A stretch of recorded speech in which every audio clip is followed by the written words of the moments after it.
ഒരു ദ്രോഹം ഇതൊരു അടിസ്ഥാനം. എന്നാൽ റമദാൻ മാസത്തിൽ ചില സ്ഥലത്ത് എല്ലായിടത്തും അങ്ങനെ ഉണ്ടെന്ന് ഞാൻ പറയുന്നില്ല, അപൂർവമായിട്ടെങ്കിലും എന്ത് ചെയ്യുന്നുണ്ട്, ഈ ഭക്ഷണത്തിൻ്റെ വേസ്റ്റ് മാനേജ്മെൻറ്റും കാര്യങ്ങളും ശ്രദ്ധിക്കാത്തതിൻ്റെ പേരിൽ പ്രശ്നങ്ങൾ ഉണ്ടാകുന്നുണ്ട്. പക്ഷേ വൻതോതിൽ ആൾക്കാർ ശ്രദ്ധിച്ചിട്ട് തന്നെയാണ് പൊതുവെ ചെയ്യാറുള്ളത്. പക്ഷെ നമുക്കിവിടെ സ്പോട്ട് ലൈറ്റിൽ നിന്ന് പറയാനുള്ളത് എന്താ വെച്ചാൽ ഈ കാലഘട്ടത്തിൽ എന്ത് ചെയ്യണം, ആ കാര്യം പ്രത്യേകം ശ്രദ്ധിക്കണം.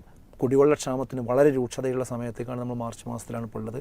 അതുകൊണ്ട് ഈ നോമ്പ് ഒരു ആഘോഷമാക്കി മാറ്റി അതിൽ നമ്മുടെ മറ്റുള്ള ആളുകളെ കൊണ്ട് പറയിപ്പിക്കുന്ന സ്വഭാവത്തിലേക്ക് ഈ കാര്യങ്ങൾ പോകാതിരിക്കാൻ എന്ത് ചെയ്യണം, ഒരു ഗ്രീൻ പ്രോട്ടോക്കോൾ ആ വിഷയത്തിൽ പാലിക്കണം.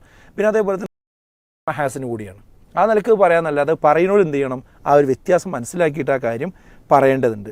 അതേപോലെ തന്നെ തറാവീഹിന് കഴിഞ്ഞാൽ, തറാവീഹ് നിസ്കാരത്തിന് ടൈം കഴിഞ്ഞാൽ അങ്ങാടികൾ ഈ ഫുൾ ജാർ സോഡ, ഉപ്പിലിട്ടത്, മുളകിലിട്ടത്, അതേപോലെ തന്നെ അങ്ങനെയുള്ള എല്ലാ സാധനവും, ഈ ശരീരത്തിന് ഹാനികരമായ എല്ലാ സാധനങ്ങളും ആക്റ്റീവ് ആകുന്ന ഒരു സമയമായിട്ട് എന്ത് ചെയ്യുന്നുണ്ട്, അത് ആ സമയത്ത് വളരെ ജാഥയായിട്ട് ആൾക്കാർ അത് പോയി ഉപയോഗിക്കുന്ന, സ്ഥിരമായിട്ട് ഉപയോഗിക്കുന്ന ആൾക്കാർ.